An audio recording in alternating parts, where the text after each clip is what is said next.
Buongiorno a Good morning, tutti. everybody, my dearest friends. I would like to thank you for being here in this room for such a great event regarding peace and regarding interreligious dialogue. And I would like to especially thank the organizer, starting from the Foundation for Religious Sciences of Bologna, FSCIRE, for naming this panel with the title of an important initiative we have been promoting as the Italian Episcopal Conference, Mediterranean, a frontier, a border of peace. This initiative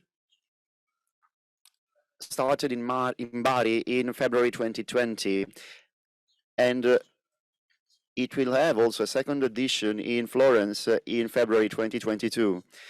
Well, in Bari in 2020, we started a shared path among the bishops of dioceses on the Mediterranean. Well, in Florence, we will have a second stage of this community appointment.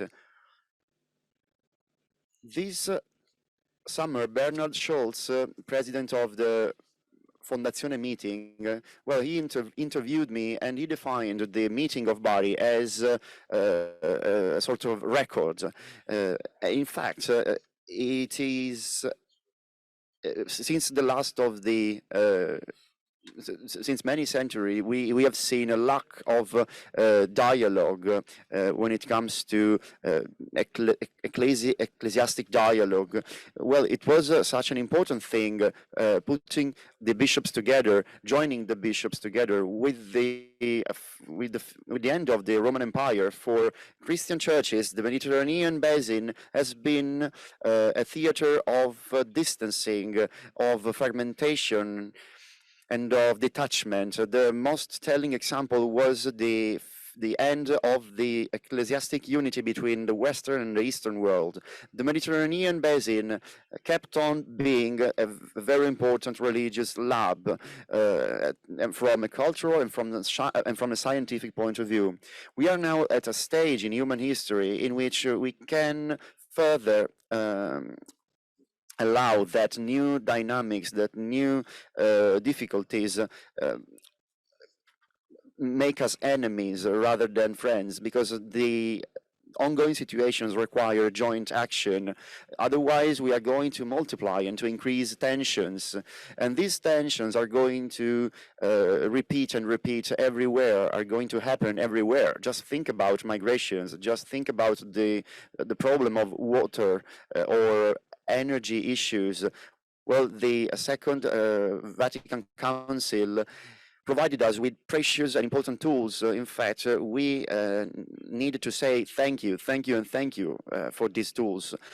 Well, we have to dialogue at an interreligious scale, at an ecumenic scale. All these tools are not only necessary and needed to face the theological matters, they are also important if we want to solve the problems of mankind. Well, the Mediterranean basin is a very important reflection of all these sides of religion, and the common coexistence and invoked by Pope Francis and the great Imam Al-Azhar are about this. In fact, we are talking about a very important, a very important historical act with a prophetic value. Giorgio Lapira, thinking about the triple family of Abramo and thinking about the Mediterranean as a huge lake of Tiberiade, well, he started this process. He defined it, turning crusades upside down, upsetting crusades.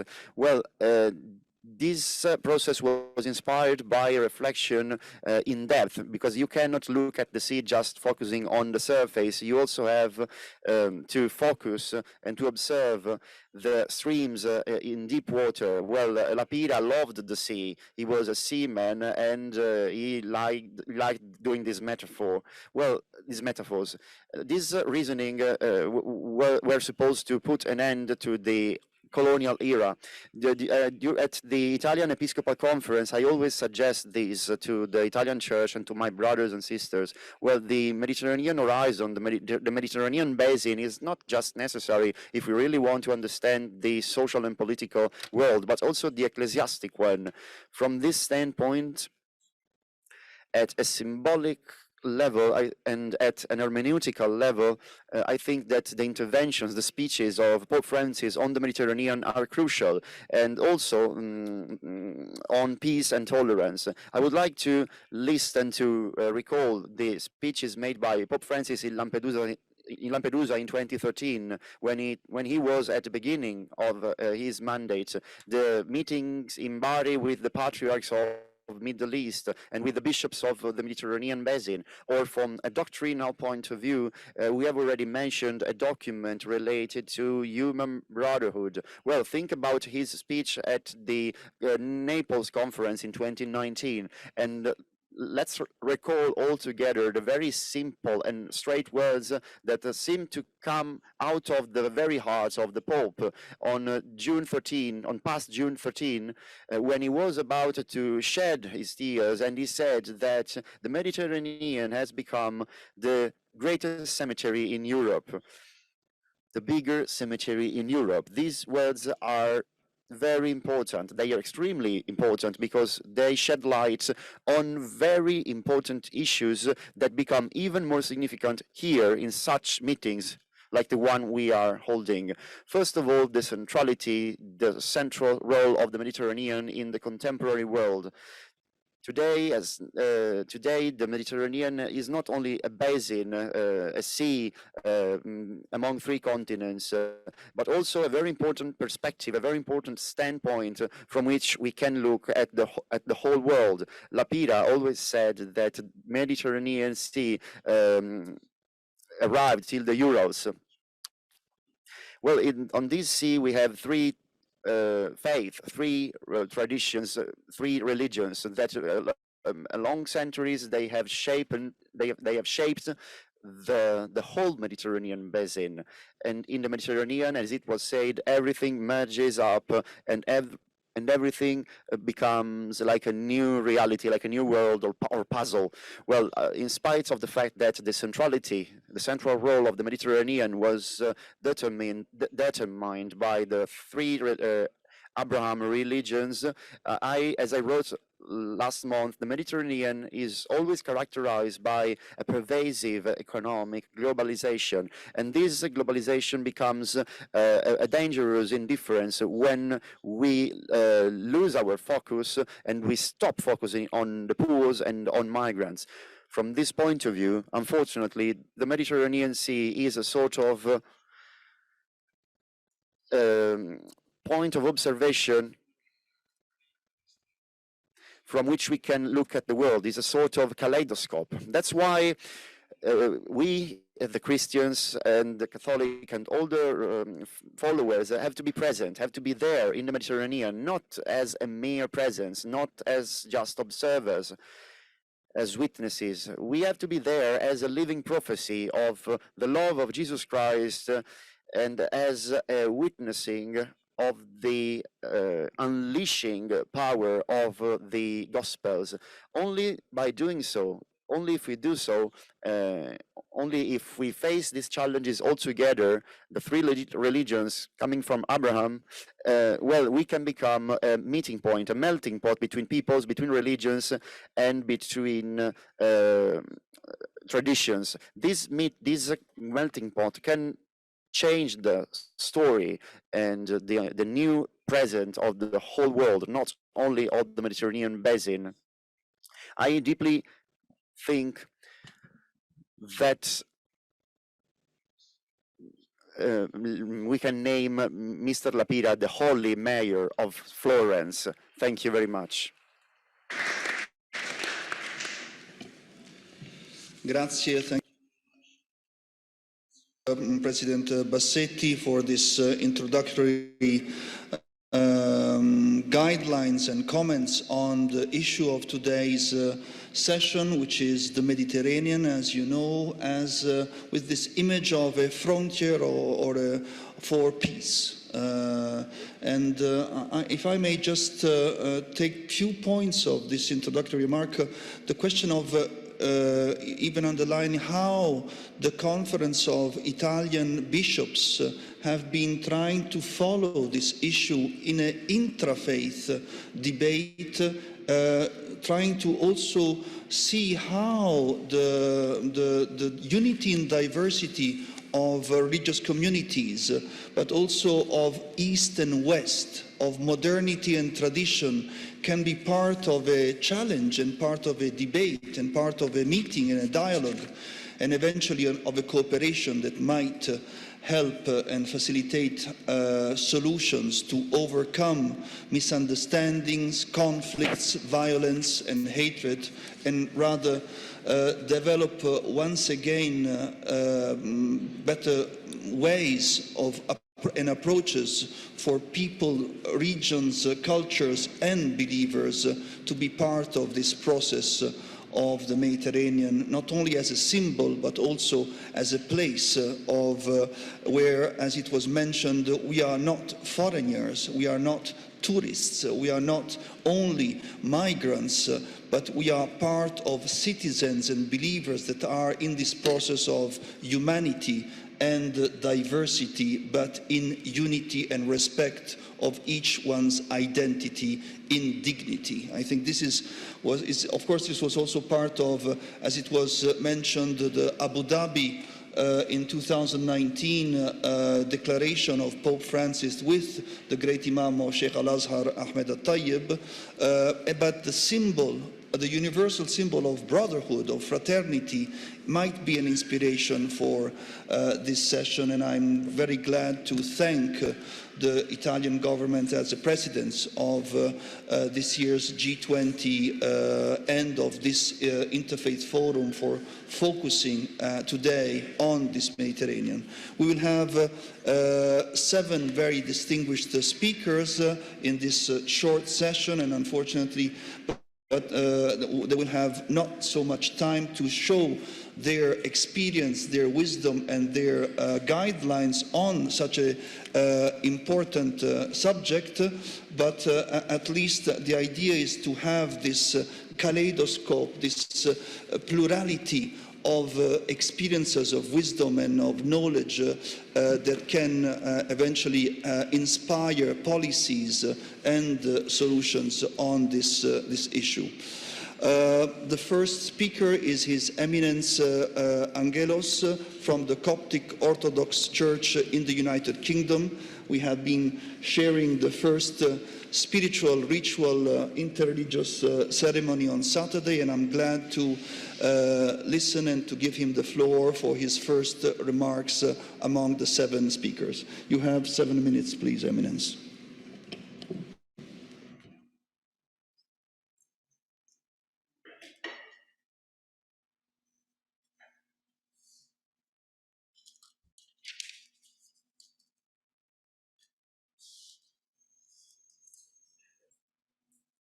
Your Eminence, Excellencies, dear sisters and brothers, ladies and gentlemen, it is an honor to be here with you and to address you, especially on such an important occasion. There is no greater time in living history than now, where we have realized the importance of coming together. Because for the first time in our living history, we have encountered a common enemy, even if it cannot be seen by the naked eye. It has become an enemy that has challenged us all.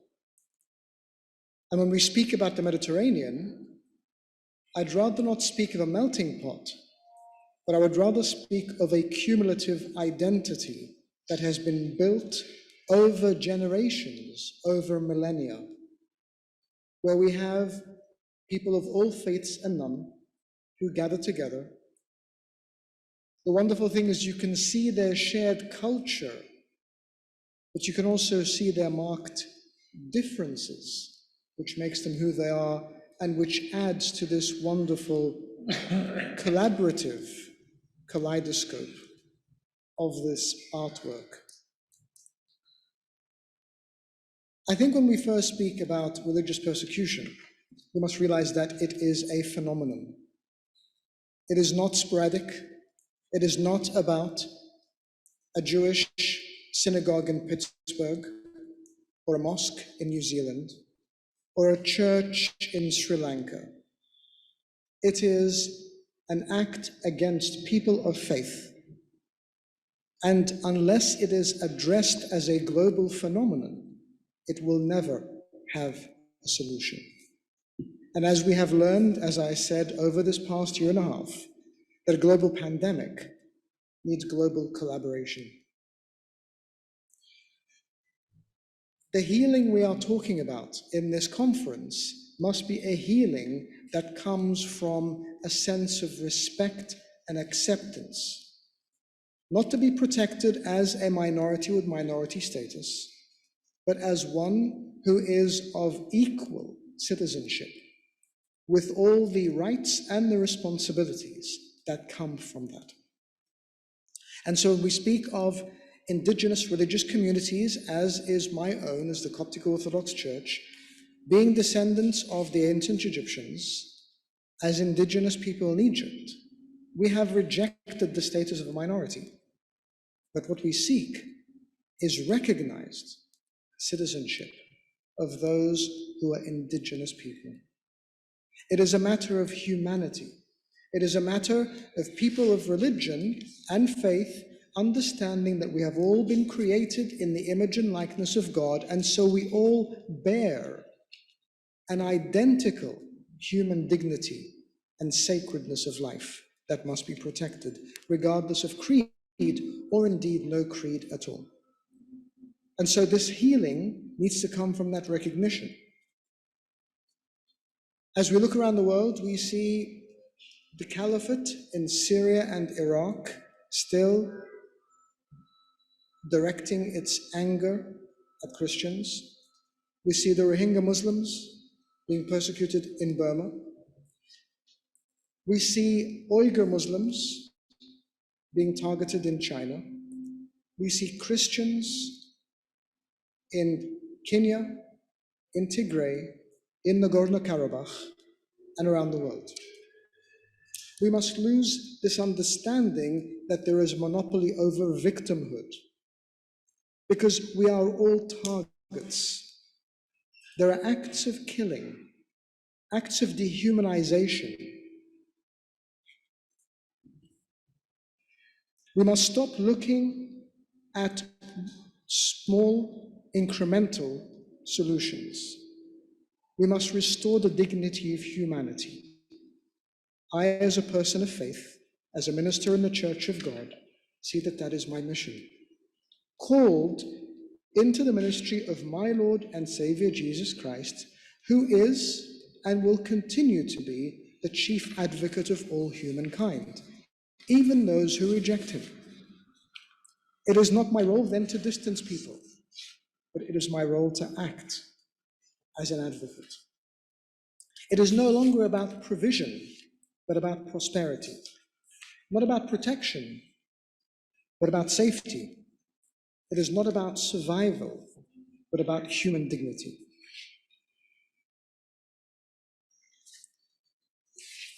Our Lord God in the book of Exodus says, I have surely seen the oppression of my people, and I know their sorrows. I have come to deliver them. He sees, he feels, he understands, and above all, he acts. How many of us have sat in rooms like this over the past years, and yet we're still saying the same thing to the same global community? Action stands far superior to merely words, even if words are the starting point.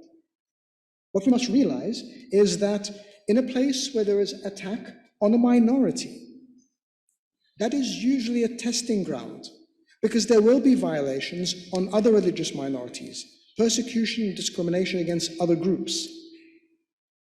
I remember in the 70s, the late President Sadat was speaking to our late Pope, Pope Shenouda, and the Pope said to him at the time, don't think the Islamists are after us. We're just a soft target, we're a starting point. They want you. That prophetic voice was a decade before he was assassinated by those who said that they would support him. We must not be so naive as to think that we are away from the risk of that effect. One of the greatest comments that I have seen from Neamola, he says, they first came for the socialists. I wasn't a socialist, so I didn't speak up. Then they came for the trade unionists. I was not a trade unionist, so I didn't speak up. Then they came for the Jews, and I was not a Jew.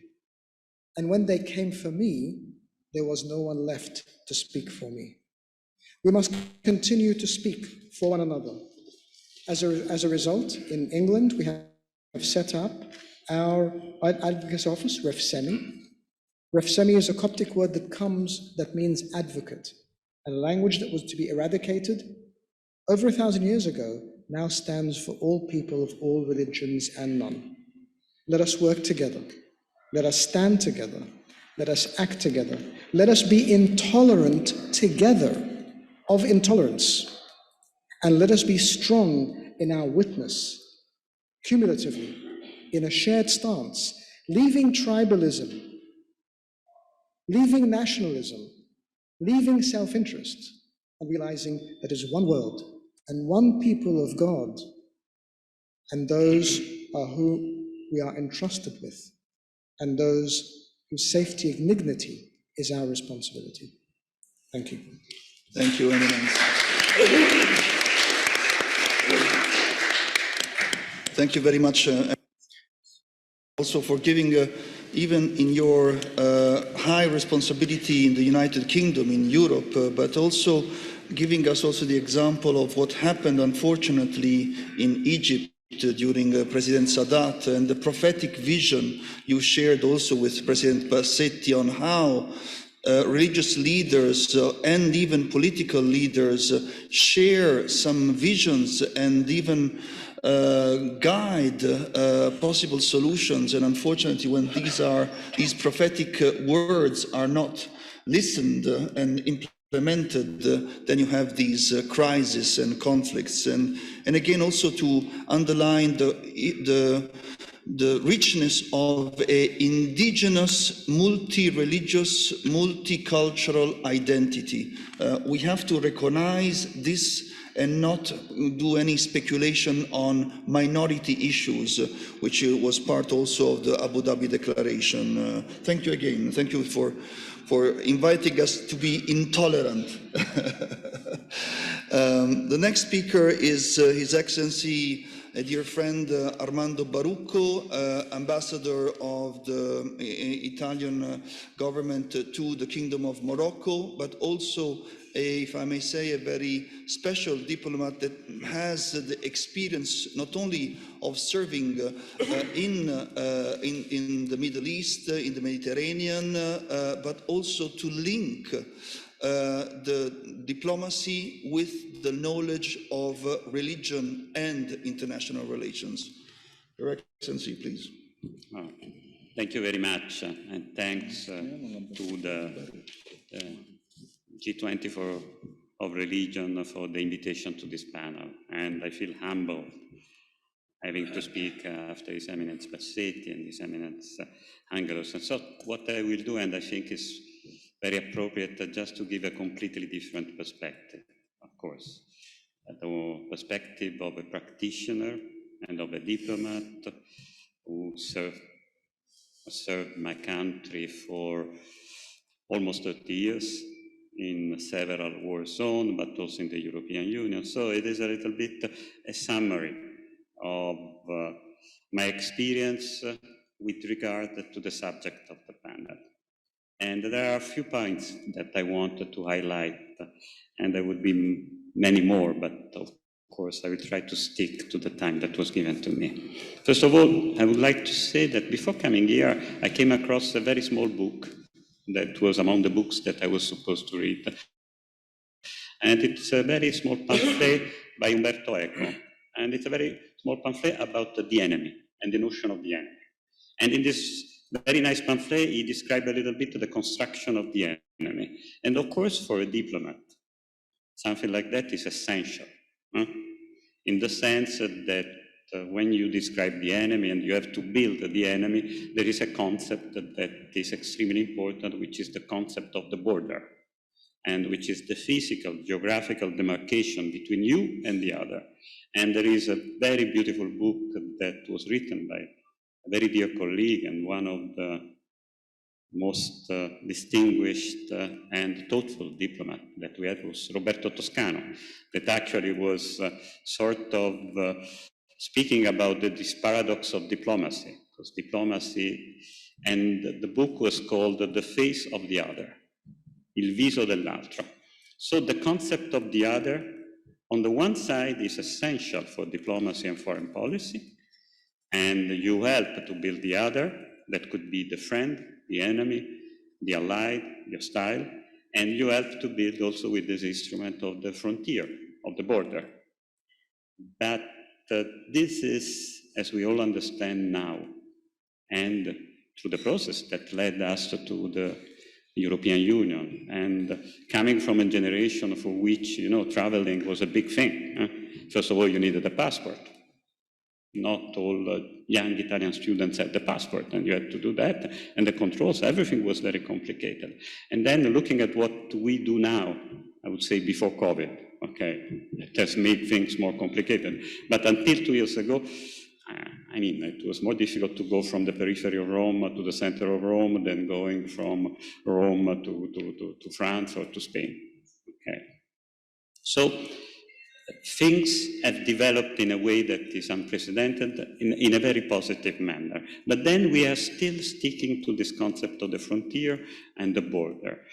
And especially for what concerns, the land borders, which are an essential part of the way in which we build the myth of the nation. And there is perhaps something that you would like to look into. You know that we are still disputing with France if Monte Bianco, is it Italian or French? And there are historians and people that are still discussing the issue. And we say that it's Italian, or of course, no, we say that it's in the middle. And the French say that no, the peak of the white of Monte Bianco is actually in France. So we are still discussing this kind of issue. And you can understand the importance that still have for foreign policy and for diplomacy, the notion of borders. And if I can say how wrong this is, especially now that we are sure that we have seen that the pandemic is actually put all of us in a situation of which cooperation is essential for all of us on very important global issues that has to do with the health and the survival of all of us. But this is even more wrong when you consider, of course, the sea borders. The same concept of sea border is something, you have the concept of something that is always moving, which is fluid, and you fix a border, which makes sense if we can consider the 12 miles. But then it doesn't make a sense of all when we begin discussing about resources and management of resources. And this is even clearer and more important when you consider the application of the notion of borders and, for instance, of the continental platform, of the economic exclusive zone in a sea like the Mediterranean. Perhaps few of you know that Italy decided after years and years and years finally to implement the economic exclusive zone in the Mediterranean. We were not late. The reason is that we consider it wrong from the beginning. But then we found ourselves in a situation in which everybody was implementing, and we wanted to give a different twist. The twist that our adoption of the economic exclusive zone should always be inclusive and should be negotiated, explained to all other countries that actually share. And there is a very important thing about the sea borders and the way you actually manage the sea borders. It has really to do with the dichotomy between exclusivity and inclusivity. Every legal instrument that can manage the borders in the Mediterranean should focus only on the management of the common resources. It's not about saying this part of the sea is mine. It's to do with, we have these common resources that we have to manage together. And from that point of view, I really thank His Eminence Bassetti for remembering, you know, the sentence of Professor Lapira about the Mediterranean as a huge lake, or how the Romans and the Arabs called it, you know, the Middle Sea, the Sea of the Middle. So a very important point, and it is very much about our job, is inclusivity and the idea of knowledge and understanding, because you can be inclusive if you understand the other and you put your priority in understanding what are the priorities, the needs, and the interests also of the other. And this is very much what our work is. The work of a diplomat is really being aware of, without being naive, without being prejudiced, but it's really about understanding in a negotiation and in the practice of diplomacy, who is the person that you have in front of you? What are the main interests and the structure of the society, what we can call the matrix of their own society, and the way the decision-making process and the people work. And from that point of view, but I don't want to take too much time, I really suggest for those of you who haven't read it, a key piece of diplomacy, which is the so-called Telegram X by George Kennan. It is supposed to be the pillar of the doctrine of containment and then of the Cold War. It is mainly an exercise in understanding. And Kennan, that was actually one of the main, actually was one of the main scholar and the diplomat who actually wrote the Marshall Plan and contributed to the Marshall Plan. He was interrogating himself about, we have in front of us this incredible enemy, the Soviet Union. How can we understand better the strength of their ideology and what we can do actually to cope with that? And also it was an analysis of the situation, of course, of Europe post-World War. So, having said that, everything that we do as diplomat and in foreign policy has to do with building instruments that are actually appropriate for our purpose and objective. And to do that, it is essential to have a clear notion and understanding of the other, of other societies. And as I said, never naive, never prejudiced.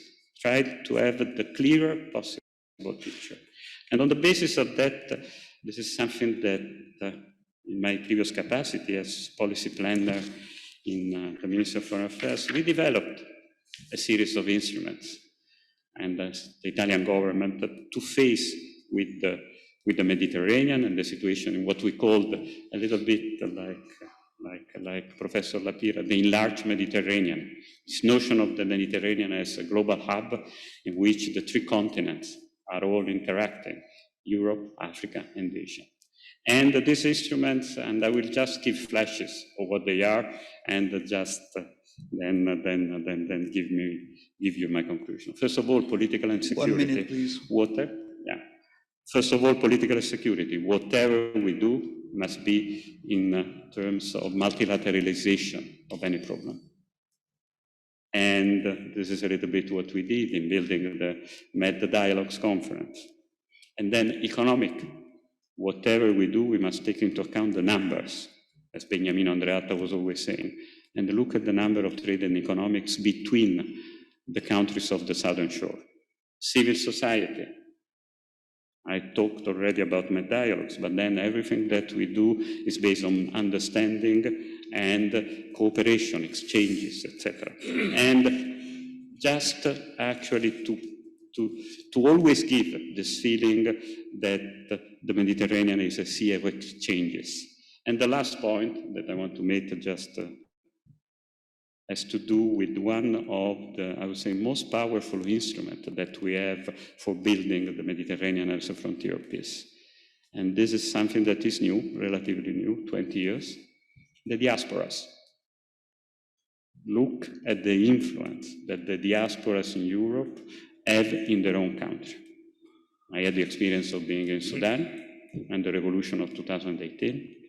I am now in Morocco, and the role of the Moroccan diaspora everywhere, in France, in Spain, also in Italy, is actually the largest diaspora, is having an enormous influence in their own country for understanding of certain dynamics and values and the spreading of certain values and dynamics, both in Italy, for a better understanding, and in Morocco. And this is happening with all the diaspora living in Europe and in other countries towards their original country.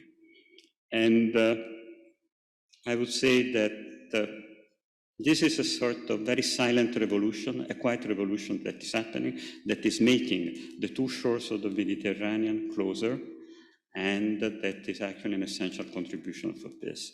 And just to conclude, let me thank again Fondazione Scienze Religiose for the excellent work that they are doing for the organization of this event. And I would say that I share a friendship with Professor Pain and with Alberto Melloni for a long time. Every time he comes to me, he came to me in my previous capacity as policy planner with the new project. I was always playing the cautious side. Yeah. Is it possible? Can it happen? Can you do that? Every time I was wrong, in the sense that the European Academy of Religion, the Biblioteca La Pira, and now the G20 of Religion, all the projects have been successful thanks to the excellent team of the Fondazione Scienze Religiose. And I would say it's also a great contribution to a better understanding between religion, between cultures, and between people.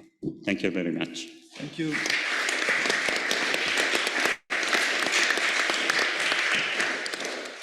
Thank you, Excellency Ambassador Barucco, and thank you also. I like this reference of our common friend, Ambassador Toscano. He actually, in his book, he mentions on one side, that you said, the borders, but also the image of the other, because sometimes in the Mediterranean and elsewhere as well, our imagination of the image of the other, if we think the other is an enemy, we create this image. And Roberto Toscano mentioned this, quoting some poets, we have to be rather careful. And that's why I think the inclusive approach that was mentioned and the knowledge of priorities linked to the knowledge of different grammars according to the goals you want to set as a diplomat, as a religious leader, is very important. You cannot use the same grammar to be inclusive on anything. You need to find the correct grammar of your interlocutor according to the goal. And so this needs an understanding and training, and thank you so much. Our next speaker is His Eminence Cardinal Betori, Archbishop of Florence, of course, a distinguished member of the Italian Council of Bishops, and you have the floor. The former mayor of Florence, La Pira, has been mentioned as a mayor and as a person sensitive to interreligious dialogue. Now we have His Eminence, the Archbishop of Florence, giving us another angle of this same subject on the Mediterranean. Please. Ringrazio per l'invito che mi è stato fatto. Thank you for the invitation. I believe that the reason I'm here is as Archbishop of Florence, I am also a witness willing to pass on you a heritage. And speaking about Mediterranean, I want to pass on you the heritage of Giorgio La Pira, who in 1961 already, he said, we have to relaunch the idea of Mediterranean in a sacred and historical sense, and for a Mediterranean peace in view to shape the future of history, not only of the Mediterranean, of Europe, but the world as a whole. And I will continue to recall La Pira contributions. During his mandate, La Pira gathered mayors, believers from all parts of the Mediterranean. In 1973, he confessed that this was not his own idea. The inspirer had been the King of Morocco, Muhammad V. The Mediterranean problems require a single solution, which should be a shared solution. So call all the Mediterranean peoples to Florence, make them unite and pacify Florence. That's what Muhammad V told me in 1957 on Piazzale Michelangelo, looking with a contemplative and almost prophetic eye at the liberating, pacifying and united beauty of Florence. We boldly accepted the invitation and cast the net. That's what La Pira said. This is quite interesting how La Pira became interested in the Mediterranean, which took inspiration from Muhammad V. From the very beginning, however, La Pira was clear to La Pira that it was not a matter to addressing the common problems of this era of the planet, but of relaunching from Florence the divine and human message of which all peoples of the Mediterranean are in some way bearers for all the peoples of the world. Through an analogy with the Lake of Galilee, the Yam Kinneret, so often quoted in biblical texts, La Pira recognize a common historical mission to peoples and nations living on the shores of this mysterious and large lake of Tiberias that is called Mediterranean. Such a mission, according to La Pira, is made up by three elements: religious element uniting the three monotheistic faiths, Jews, Christians, and Muslims, the family of Abraham. Then second element, intellectual, artistic, metaphysical, and philosophical element, having its roots in Greek and Arab thought. And finally, the juridical, legal, and political element that stems from the Roman law. This is then the divine and human, religious and civil heritage that we, as peoples of the Mediterranean, according to La Pira, we have the task of preserving. A heritage from which a very precise idea of man and universal brotherhood is born. Attention to the dignity of every human being, especially the most vulnerable and without defense. The drive, the thrust towards dialogue and encounter among peoples, care for creation as a common home. These are the main values that the countries of different shores of Mediterranean together have disseminated in the world. Still, I quote La Pira: the Mediterranean man, the Mediterranean civilization, the Mediterranean spirituality, and the Mediterranean culture that have taken their roots along the shores of this great lake of Tiberias still have and will preserve also in the future a permanent function in order to contribute to building the new history of the world.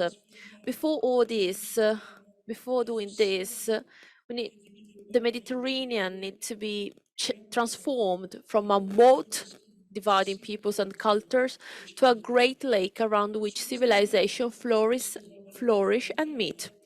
On this sea, La Pira said that Italy is a bridge on this sea and therefore he has a role of mediation. He's a place, a crossroads, a meeting point between north and south of the world, east and west. And for Florence, the city of the beauty and dialogue, this represents a particularly heartfelt mission. Lapira also wrote to the King of Morocco, Mohammed VI, and he wrote him, "We in Florence, we do not tire of working for peace. We hope this way that serious confrontations in the world will be tackled for the well-being of all peoples, for the prosperity and spiritual elevation of all peoples.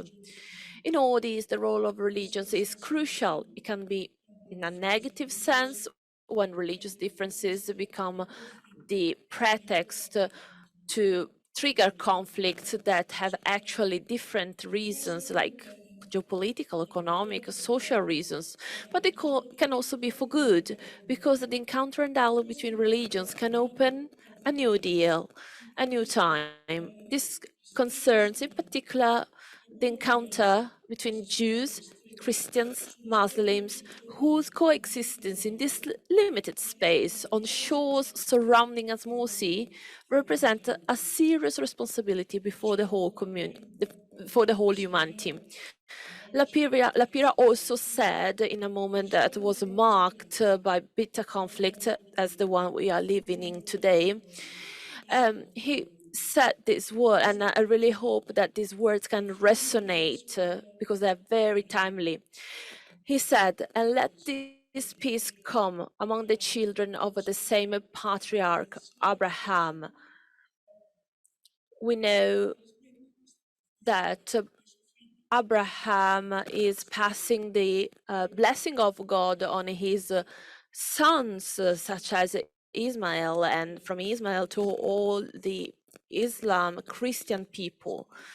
So this creates a sacred image of the history which justifies the shared commitment of Christian, Islamic, and Jews. We are all blessed by the same God, and we have the duty to pass this on the other peoples. And I still quote Lapira, "It will not only be peace among the children of Abraham, but it will also be the rainbow that announces forever for the whole world the end of the deluge, the war, and the definitive beginning of the new historical age of the world." So he said that in 1968, when after the Six-Day War. So thank you very much for your attention. Grazie Eminenza per questo esempio simbolico. Thank you very much for this symbolic example you have experienced, and also some universal reference if we think about the way you made a reference to metaphysics and spirituality together with philosophy, arts, and so on. But you made also a differentiation when it comes to religions, when it comes to Abraham families, and the role played by law and politics as an interdisciplinary relation. So thank you very much for this very tangible example regarding the former mayor of Florence. Morocco trying to establish this first network as an example for the Mediterranean. Our next speaker, His Excellency, our dear brother Khawatmi, Radwan Khawatmi, member of the board of directors of the foundation of the Aga Khan, will probably give us another concrete and symbolic example of how in the Mediterranean the foundation of the Aga Khan and his experience might enlighten new solutions. You have the floor. Thank you very much. Thank you. Thank you. Grazie, fratello Yahya. Eccellenze, signor ambasciatore, cari amici. Ambassador, Excellencies, my dearest friends, for years I've been participating in national and international meetings where the issue of peace in the Mediterranean is discussed and debated. But unfortunately, the situation in the countries bordering the Mediterranean remains dramatic, if not disastrous. The Arab countries in the Middle East and North Africa plunged in the abyss of war in the last 10 years, and in some of them, the doors of hell have opened, turning them into a fertile ground for religious fanatism, extremism, and terrorism. Observing today the countries overlooking the Mediterranean Sea, we sadly notice the following. In Palestine and Israel, and in the bordering countries, a war has been going on continuously for 70 years. Absurd conflicts have been fought with hundreds of thousands of dead and dramatic consequences on their economies and the impoverishment of their population.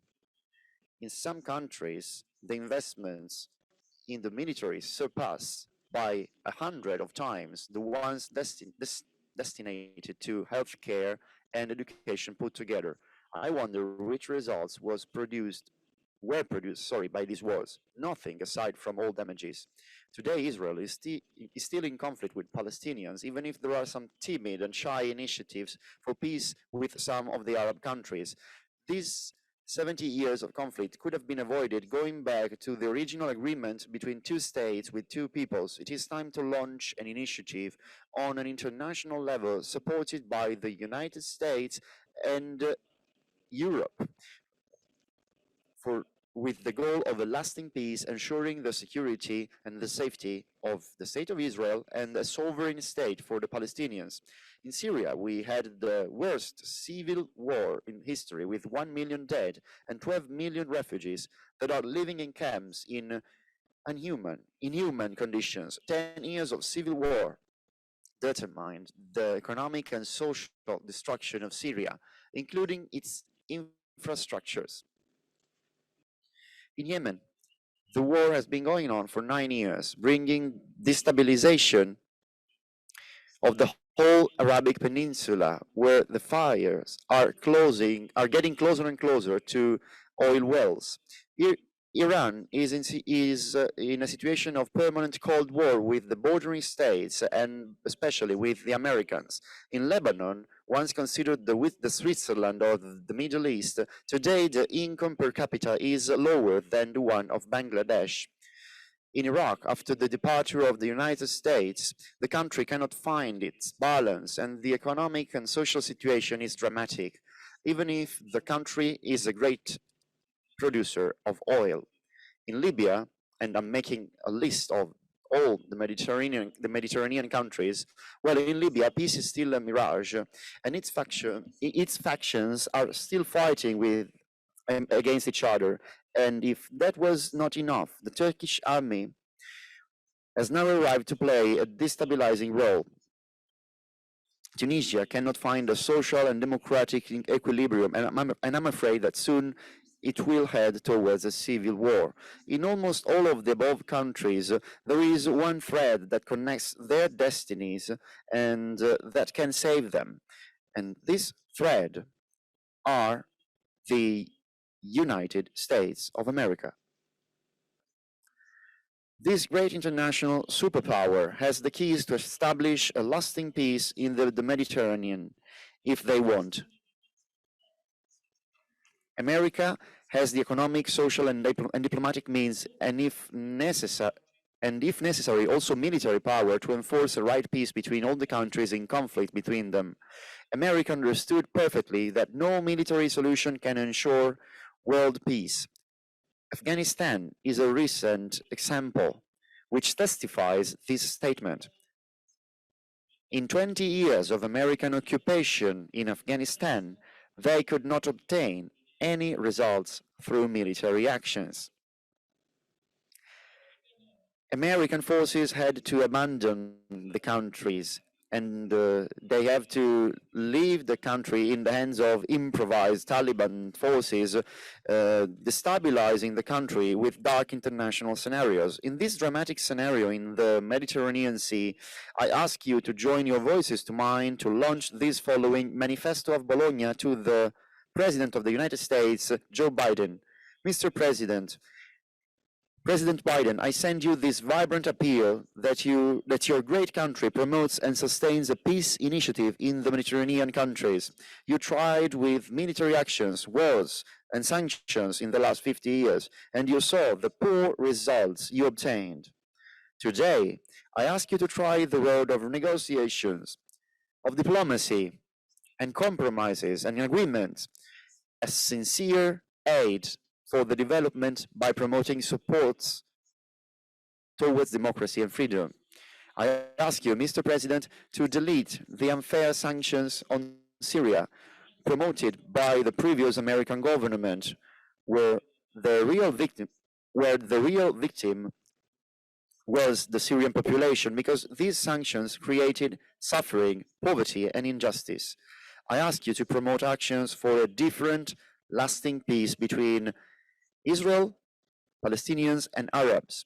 The United States of America are unable to guarantee the respect of these initiatives for a fair peace between both people, erasing several centuries of war and suffering.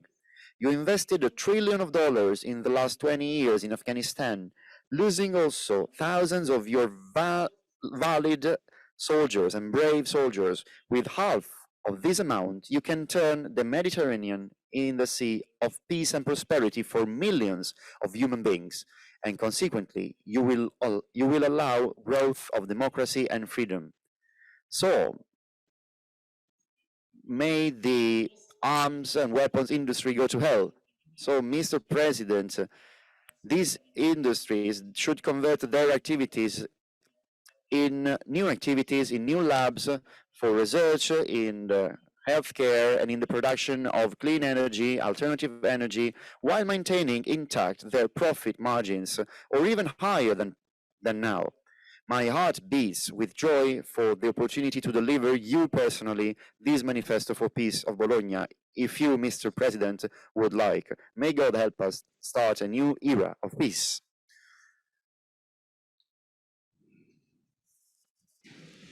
Thank you, Excellency Radwan Khawatmi, for this concrete manifesto for Bologna as a peace process for all the countries of the Mediterranean that you have been underlining, showing in this dramatic crisis. I think we needed also this voice of showing the sad and dark side of the situation, and of course trying to overcome this, but we need to know what actually happens. And I like also the way, if I may say, he mentioned what for. All these conflicts and wars, what for? And this is probably a very meiotic question that goes to international relations, but also to our colleagues, faith leaders, and trying to find a different and alternative solution to this violence. Thank you again. Our next speaker is an expert in these relations between religious dialogue, religious diversity, inclusive relations among different religious communities, and international relations, and if I may say, modern politics, also in John Cabot University in Rome, and he will be probably presenting, I think, among his experiences, a project that has been actually shared by his experience for the Italian Institute for International Politics, ISPI, on these issues with reference to the Mediterranean. Professor Driessen, please. Thank you very much. Good morning, everyone. Great to be here with this panel with good friends and colleagues. So, as Yahya mentioned, I'm technically a political scientist. I'm based in Rome, and I'm a scholar of religion and global politics. And I want to present to you some ideas from a recent volume that I've just published with two colleagues of mine, Fabio Petito and Fadi Dao. I have the volume here, so a little bit of publicity, which highlight the ideas of human fraternity and inclusive citizenship as key concepts that we see emerging from recent interreligious engagement efforts in the Mediterranean. The volume seeks to articulate what we see as the real political and religious dynamism that characterize these ideas, and which we argue contain important policy content and potential for models of development and peace building in the Mediterranean. We make a few basic claims in the volume about the growth of interreligious engagement, which is a term that we use purposefully, as a policy strategy employed by states for interacting with religious communities. The inclusion of a religious dimension to policymaking in the region represents an important breakthrough, and we wanted to try to amplify that for a broader audience. The nature of the publication itself, which was co-sponsored by a policy institute, namely ISPI, a formal governmental office, namely the Italian Ministry of Foreign Affairs, and an interreligious foundation, the Adyan Foundation, speaks, we think, to the attractiveness and the potential inherent in these new trends, and which we're trying to track. And we think we'll hopefully have some salience for projects like the G20, the Bishop's G20 being proposed here today. So that's a little bit of an introduction. With the left of my time, I want to do two things. First, I want to say something about how we interpret the growth of interreligious engagement dynamics in the Mediterranean. And then second, I want to say something about why we see human fraternity and inclusive citizenship as policy-rich concepts. So in the report, we link the growth of interreligious engagement to a number of different interlocking dynamics that are both geopolitical, religious, and social. From a geopolitical perspective, we can observe a decades-long process of institutional innovation as states in both Europe and the MENA region have attempted to respond to what they perceived as security concerns with religion. And they responded by getting innovative when it comes to religion. We see in Europe and the United States new ministerial positions for outreaching, for interfacing with religion. And in the Middle East, we see a number of new centers charged with doing interreligious dialogue, which were oftentimes sponsored or very close to the ministries of foreign affairs in their countries. Now, one thing I want to note is that the interreligious form of these initiatives is important, and it helped provide states a way to counter narratives of violence, disassociate religion from violence without adopting aggressively secular frameworks. From a religious perspective, we think that the growth of interreligious engagement also reflects the efforts of religious authorities across the region to rebuild credible religious voice, both organizationally and theologically, including by taking clear positions against the logic of religious violence and exclusion. These efforts could also be linked to a longer ongoing historical process internal to both Islam and Christianity and other global religious traditions as they've tried to confront and understand the position with regards to late modernization. Now, the strategic positioning that's inherent in some of these initiatives has led to a number of suspicions or criticisms about interreligious engagement, particularly as a potential instrument or means to preserving the interests of both religious and political elites. That's an important criticism. But I think it also tends or sometimes tends to miss some of the substantive growth of ideas and practices like human fraternity and inclusive citizenship. And the broader project engaged by various multiple religious traditions to come to terms with modernity, late modernity, in ways which preserve a strong religious account of society and politics. Finally, we also recognize the social rootedness to the development of interreligious engagement in the region, which we particularly link with dynamics around the Arab Spring.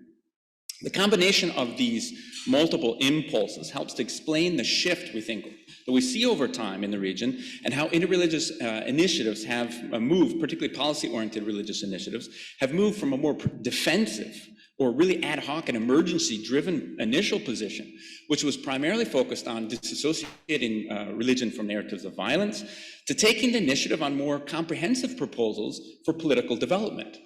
The Marrakesh Declaration, the Al-Azhar Declarations in 2012, 2017, some of the work of Qaisid, the 2019 Human Fraternity document we think are emblematic in this regard.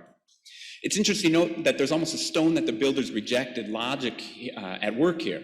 In a moment of religious crisis, when religious leaders in particular were accused with facilitating conflict and violence, religious and interreligious leaders have responded over time gradually with this construction of thicker proposals for development and examples of multi-religious collaboration. Human fraternity, we think, is an important example in this regard and responds, we argue, to a number of contemporary challenges associated particularly with pluralism.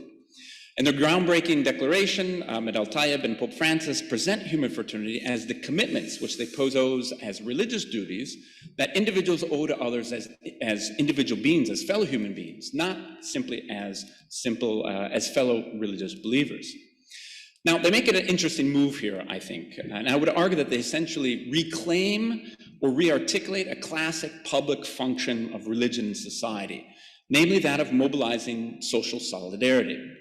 Now, many of you perhaps have been inspired or provoked by Jürgen Habermas's work on religion and his formulation of the post-secular. One of the things that continues to strike me about his thought, both him and other scholars who are become more open to the role of religion in the public sphere, is the way in which that openness has been driven by a fear of a broad decline of communal democratic commitments, both in Europe and in ways that have parallels in the MENA region.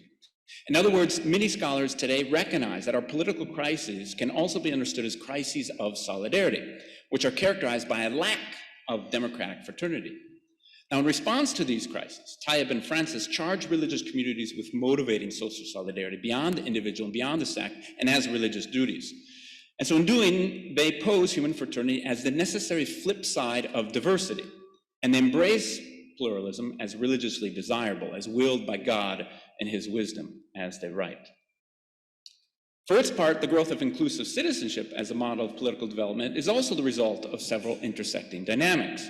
One element propelling that dynamism forward includes the evolving response of religious communities to violence against religious minorities, as we see, for instance, in the Marrakesh Declaration, and engagement on the question of religious freedom, but also increasing attention to the political rights and participation of individuals, as pushed forward by the events and aspirations expressed in the Arab Spring. In this sense, inclusive citizenship, as it is often used in interreligious discourse in the region, reaffirms basic commitments to citizen rights and liberties, but it also seeks the more active inclusion and participation of the various religious and social others and their ideas in public life. In my perspective, I think, recalling Jacques Maritain, inclusive citizenship represents a more integral understanding of citizenship and a more integral understanding of pluralism in this sense. One of the most interesting and important aspects about the emergence of an idea of inclusive citizenship within interreligious discourse in the region has been how it has been embraced, particularly in interreligious narratives in the Middle East, as the solution to religious crises and religious pluralism. Faced with the question of religious minorities, of religious and political instability, of the Arab Spring, of the Islamic State, of religious conflict, the strengthening of citizen rights and support for citizenship formation has been posed as the answer.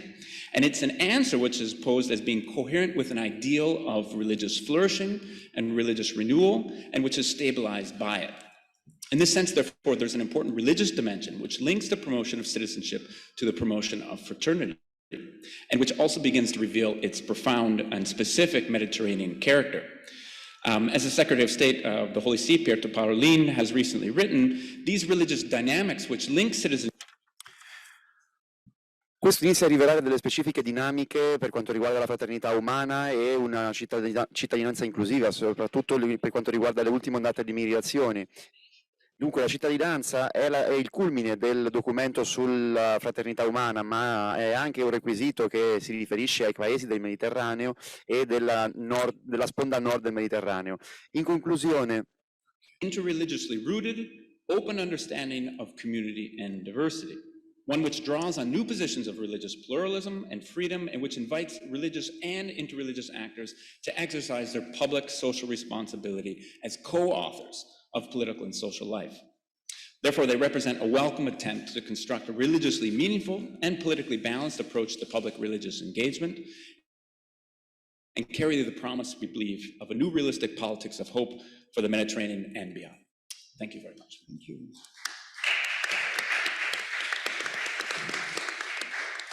Thank you, Professor Driessen. Thank you very much for this presentation of one of your recent works in your teamwork with the ISPI and Adyan Foundation, and especially also, if I may say, to the reference of the link between secular context, theological renewal, and so this sometimes this gap between the theological grammar and the social grammar, and we have to try to find links to put these things not in conflict. Otherwise, it's really a misunderstanding of the situation of, as you mentioned, diversity and pluralism as key words to have to manage. Otherwise, it's, as Ambassador Barucco was mentioning, it's a homogeneous unilateral exclusivism. Thank you very much. I think our next speaker, who is a very fine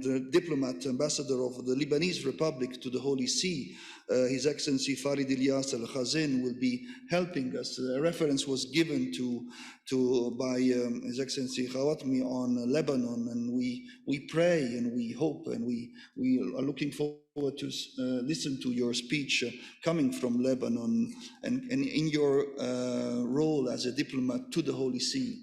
Please. Well, thank you for the introduction.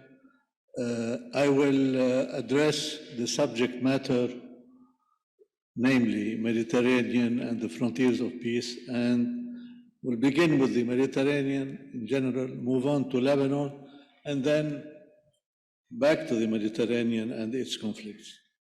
On the shores of the Mediterranean, the frontiers of peace have been increasingly porous.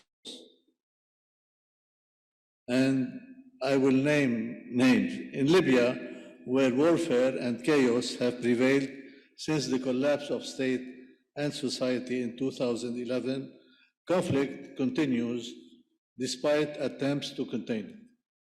Bordering conflict, while pending circumstances, are increasing tensions between Turkey and Greece over Cyprus and other issues, including expected gas and oil resources in the Mediterranean, along with a planned pipeline project across the Mediterranean from Egypt to Europe.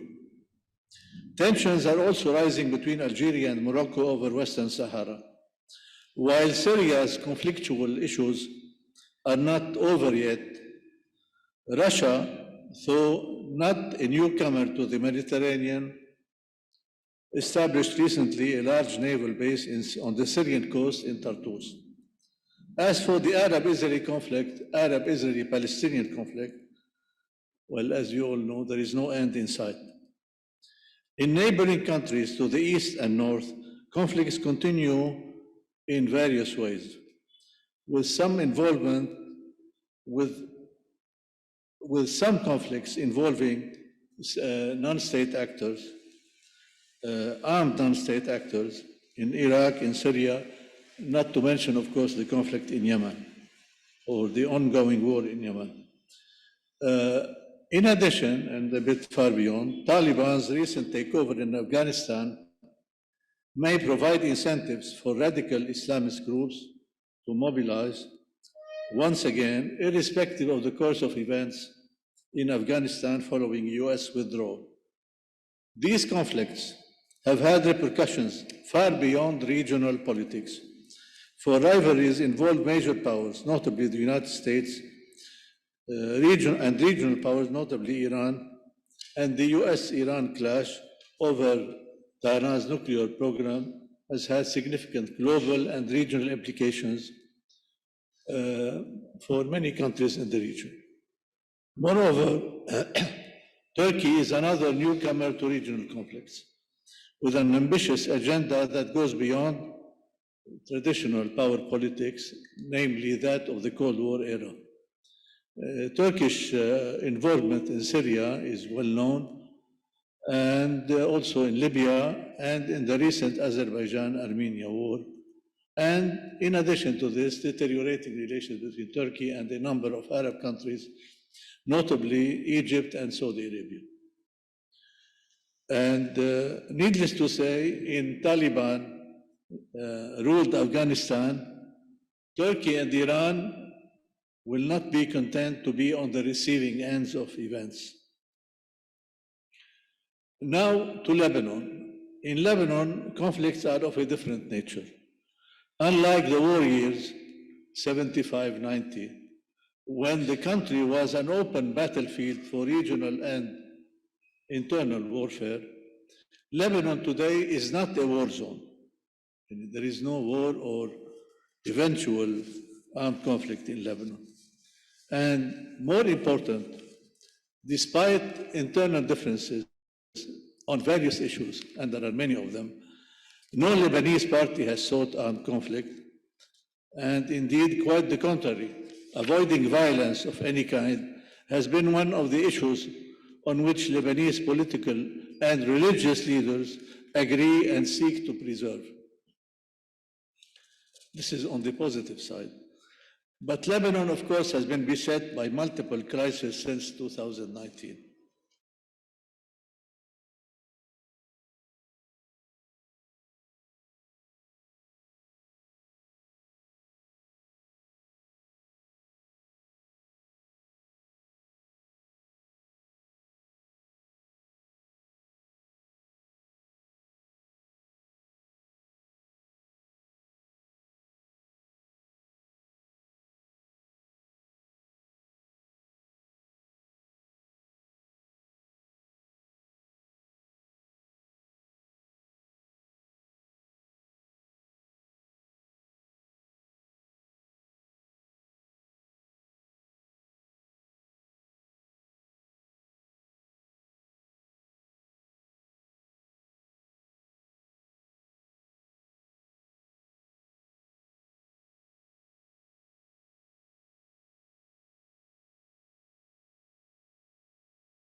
It's energy that is badly needed, of course, for the functioning of basic infrastructure, hospitals, and so on. So economic crises have been aggravated by political deadlock since the resignation of the government. But now the good news is that we have a new government. Few days ago, we've had a new government.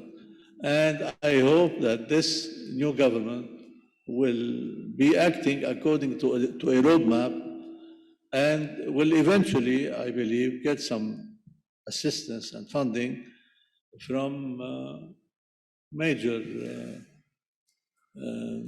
from the international community in general and institutions like the IMF and the World Bank. At any rate, Lebanon's armed forces, particularly the Lebanese army, is still in place and functioning, unlike many other institutions that have been dysfunctional for various reasons. I will not speak about the pandemic and its grave impact on the country's health sector and so on. Another grave problem or pressing issue in Lebanon has been the presence of a large number of Syrian refugees, about 1.5 million since 2011, roughly about 30-35% of the Lebanese population. Fewer refugees have went back home, have returned to Syria, and most are established in Lebanon, where they work and receive funding from international donors. And many commute back and forth between the two countries. Thus, these refugees fail to qualify as refugees according to the well-known definition. Anyway, on the Syrian refugees in Lebanon, the international community has opted for the status quo, to the detriment of both refugees and their hosts, at a time when the deteriorating living conditions in Lebanon is a recipe for potential problems.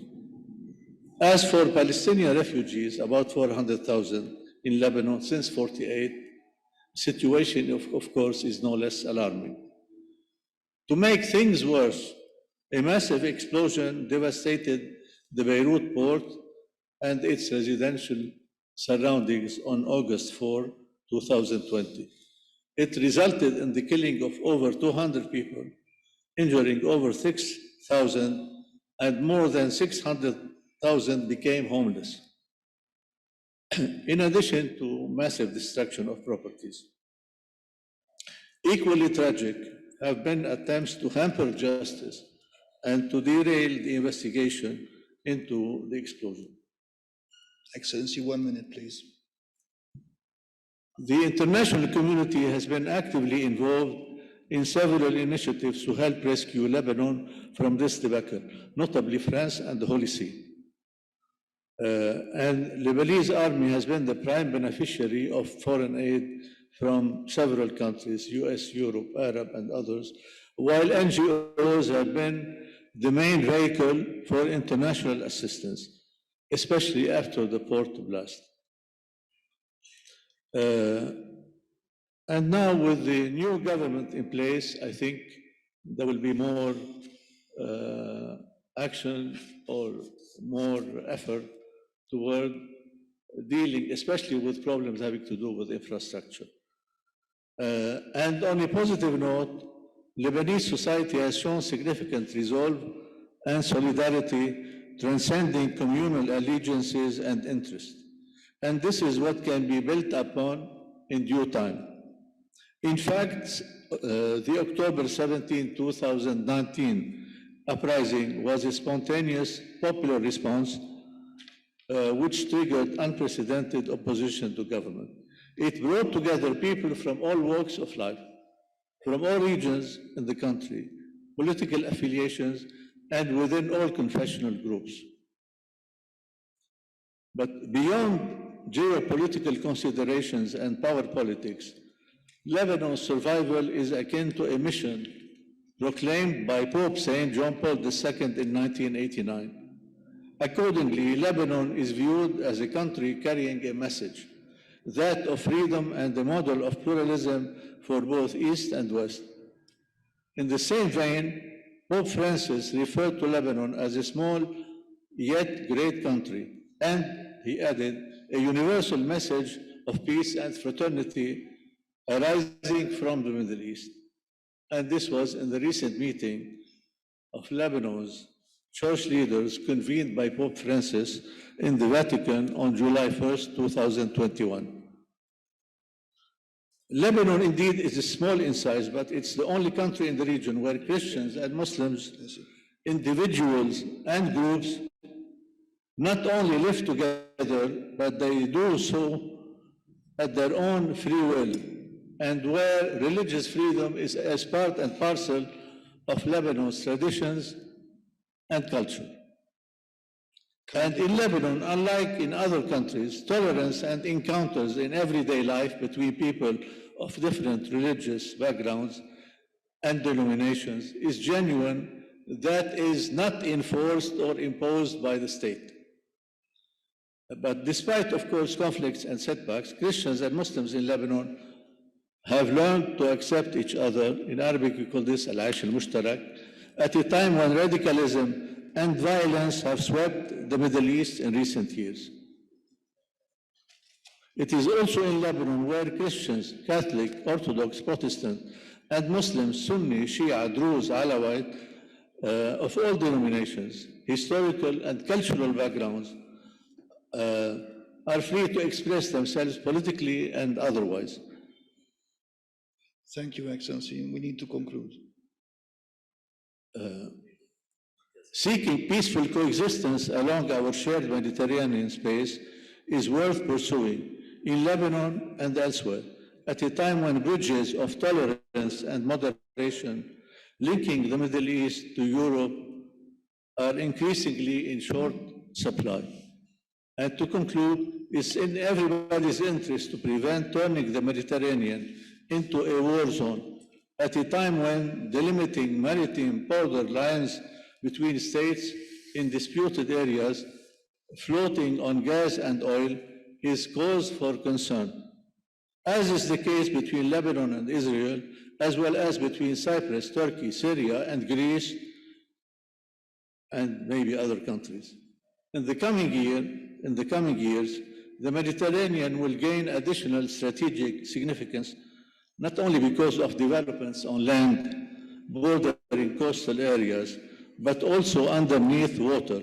The frontiers of peace are now above and below sea level, an unprecedented reality affecting stability and peace across the Mediterranean and by extension, Europe and the Middle East. And thank you for your attention. Thank you, Excellency. Thank you again for giving us this example on at a wider situation and also concretely on Lebanon. I remember in Beirut, Christians and Muslims joining prayers with this symbol of Mary and trying to somehow inspire citizenship also through this brotherhood and ritual devotion. Our last speaker is Professor Greppi, who is the president in Sanremo of the International Institute of Humanitarian Law. This will give us probably a more juridical perspective according to his competences. And I'd like to take this occasion also to welcome a lawyer, Barbara Pontecorvo, who is actually linking somehow this session to her session, which was on discrimination and persecution and how to overcome anti-Semitism and Islamophobia or any kind of persecution. And I think that your added value in the juridical dimension with the humanitarian law might help us in our conclusions. Thank you. Thank you very much for giving me the floor. I am very much conscious of being the last obstacle between you and the basic human right, which is lunch. So I'll try to stay within the time limits I was given. Your Eminences, Excellencies, ladies and gentlemen, dear colleagues, as President of the International Institute of Humanitarian Law, I wish to warmly thank the organizers of this forum for inviting me to represent the Institute in such an important context. The Institute is an independent, non-profit humanitarian organization established in 1970 in Sanremo, Italy, by a group of distinguished lawyers in a period in which the international community was launching a new diplomatic initiative aimed at the enforcement of international humanitarian law by the adoption of new multilateral binding instruments, new conventions, the Geneva Conventions and the Geneva Protocols. The main purpose of the Institute is to promote international humanitarian law of armed conflicts, international human rights law, refugee law, migration law, and related issues, by organizing specific training programs, roundtables, thematic seminars, and international gatherings. During more than half a century of activity, the Sanremo Institute has built a global reputation as a center of excellence in the field of training, research, and dissemination of humanitarian law and human rights through the organization of hundreds of courses, which involved more than 20,000 participants. These are national and international practitioners, experts, officers of armed forces, diplomats, officials of international organizations from all over the world. And they contribute to what is nowadays recognized worldwide as humanitarian dialogue in the spirit of Sanremo. Such recognized worldwide commitment has contributed to the establishment of close collaborations with the most important international organizations dedicated to the humanitarian cause, like the International Committee of the Red Cross, the International Federation of Red Cross and Red Crescent Societies, the United Nations High Commissioner for Refugees, the Office of the United Nations High Commissioner for Human Rights, the International Organization for Migration, l'Organisation Internationale de la Francophonie, UNESCO, and NATO.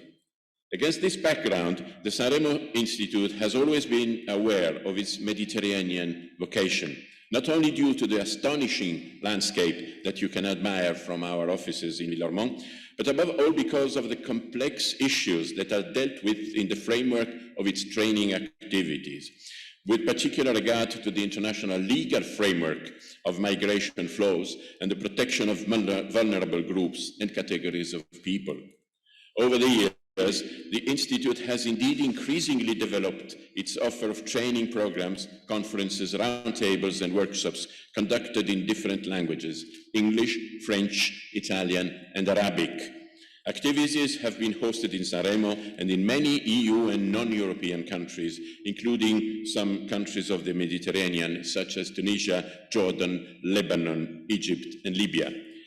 This effort responds to the need of providing government officials and military officers with adequate knowledge on the existing international legal framework that protects and safeguards the life of civilians in armed conflicts, internally displaced persons, asylum seekers, refugees, and vulnerable people in general, particularly in areas of the world strongly affected by conflicts and crisis situations causing large movements of people and more generally threats to human lives. They have been mentioned before.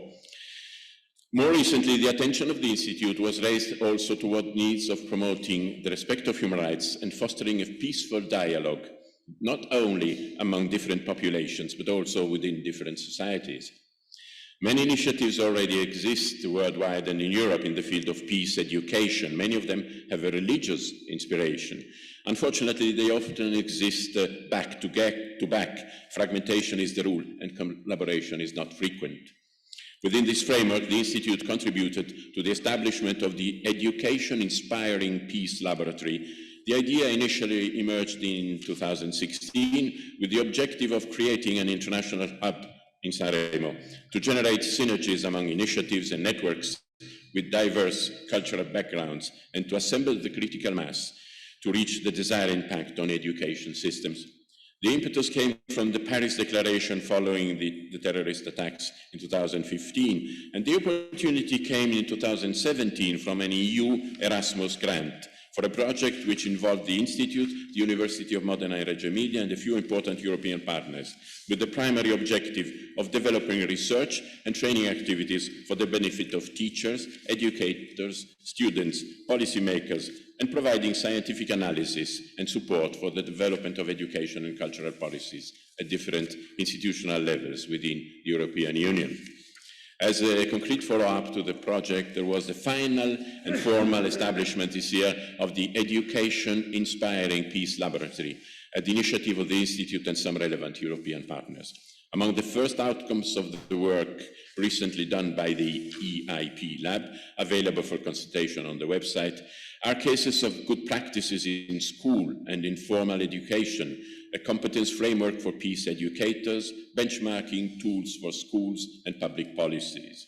Furthermore, several projects in the fields of peace, games at school and in informal education, social inclusion of migrant children, citizenship education, policy labs for migrants integration are already in place and involve many important institutions in Europe, among which the Côte d'Azur University in Nice, the Maltese Ministry for Education, the Vienna Forum for Democracy and Human Rights, and the Forum of European Regions for Research, Education and Training. To conclude, knowing and sharing peace education approaches in the Mediterranean region and increasing their impact on the new generations is, in the EIP Lab view and the Institute's view, a key element for a long-term peace dialogue in the Mediterranean. For this reason, the firm commitment to establish new collaboration projects in this area exists, and this forum may certainly offer the opportunity to do it. In general, the International Institute of Humanitarian Law confirms its strong commitment to continue to be an institution of education and training, where free and open debate can take place and where people can find common ground in their desire to further the implementation and observance of IHL, of refugee and migration law and human rights, always in what we continue to refer to as the spirit of Sanremo. Thank you.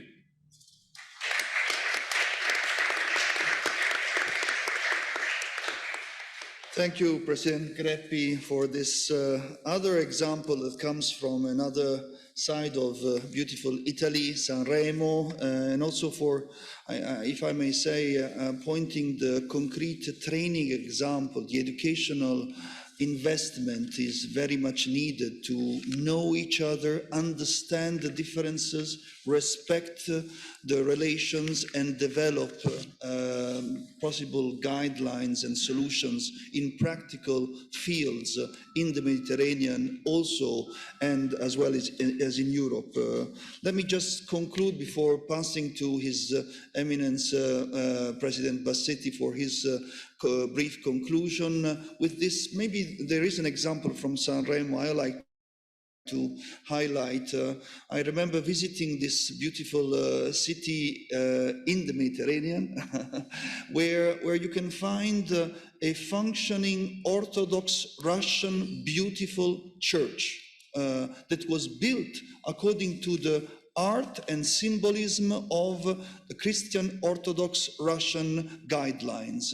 And in the same city, the last years of quite a difficult period of the last official caliphate and the caliph of the Ottoman Empire died in Sanremo. So you have this in somehow this small city in the Mediterranean in the sea, where again Ambassador Barucco mentioned where is the border of the seas, and so again there are cultural artistic symbols where each one has his own identity, and the same city can host and respect and give dignity to believers of different identities in this Mediterranean, even in the north and in the small city of Sanremo. I think this is a multidisciplinary, intercultural vision, a symbol of church, of life, of diversity, but also of meeting that might hopefully, with the help and experience and the wisdom of each one of you, inspire a new season also for the peace of the Mediterranean, and also for the respect of borders, of law and jurisprudence, but also of the other if I may say, orientations of culture and spirituality, because all of these, as the example that Archbishop His Eminence Betori mentioned of the Mayor Lapira, I think these are actually the guidelines we might like to implement and to see each one of us in our own context. Last words and conclusions to His Eminence President Bassetti of the Italian Bishops' Conference, that is the organizer of this session, and my thankings goes, of course, as well to Professor Melloni of the Fondazione for the Studies of the Science of Religions, as the official organizer of the G20 Interfaith Forum and of this session. Thank you all. Please.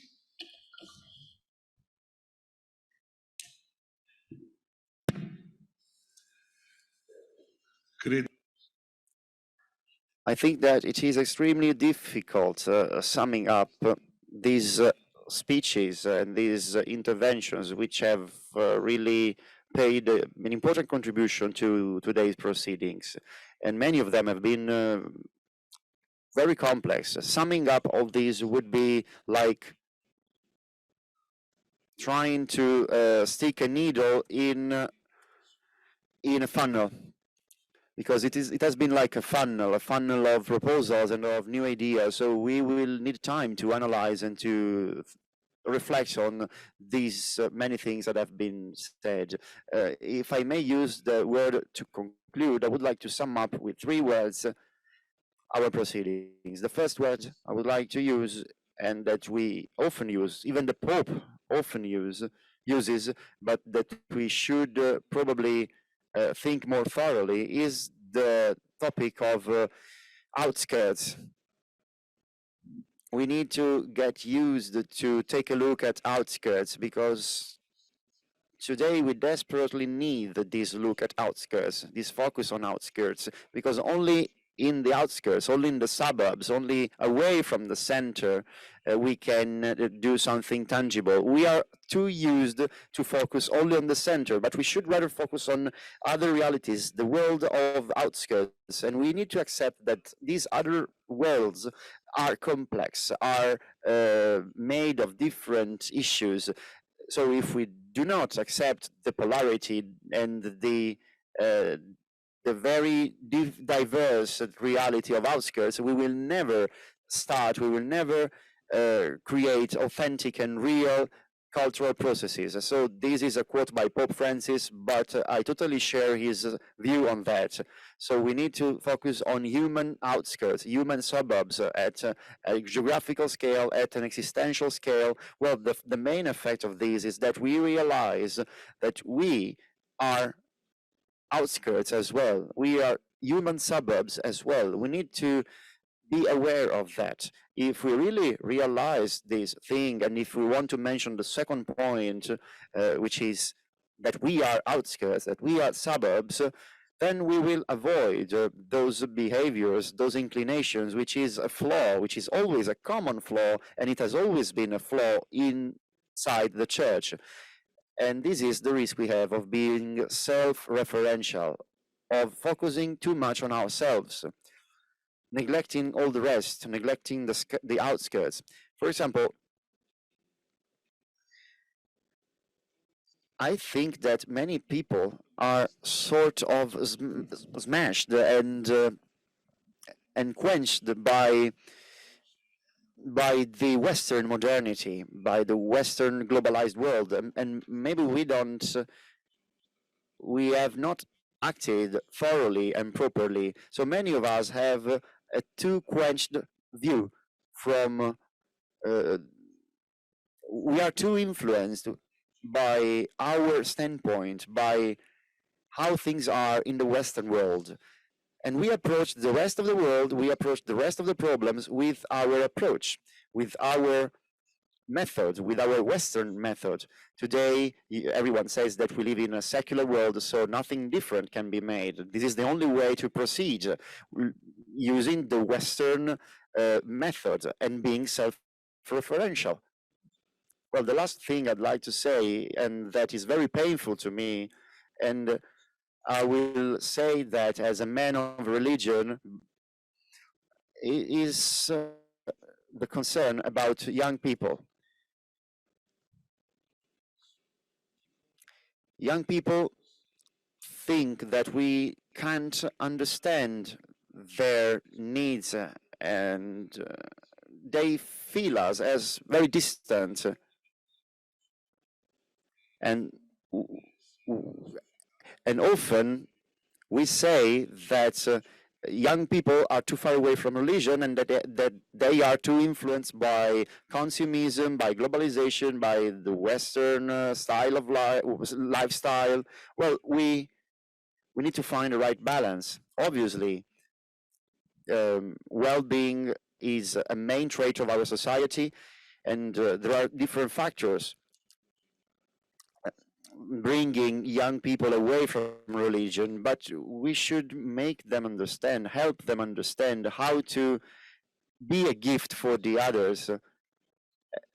And I will say this as a bishop, we are running a risk, the risk of not spreading hope among young people.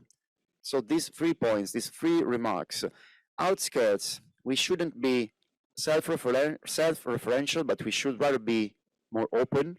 And especially this last point, the third one, is starting by the youth, starting by new perspective, promoting religion for the youth. Thank you very much.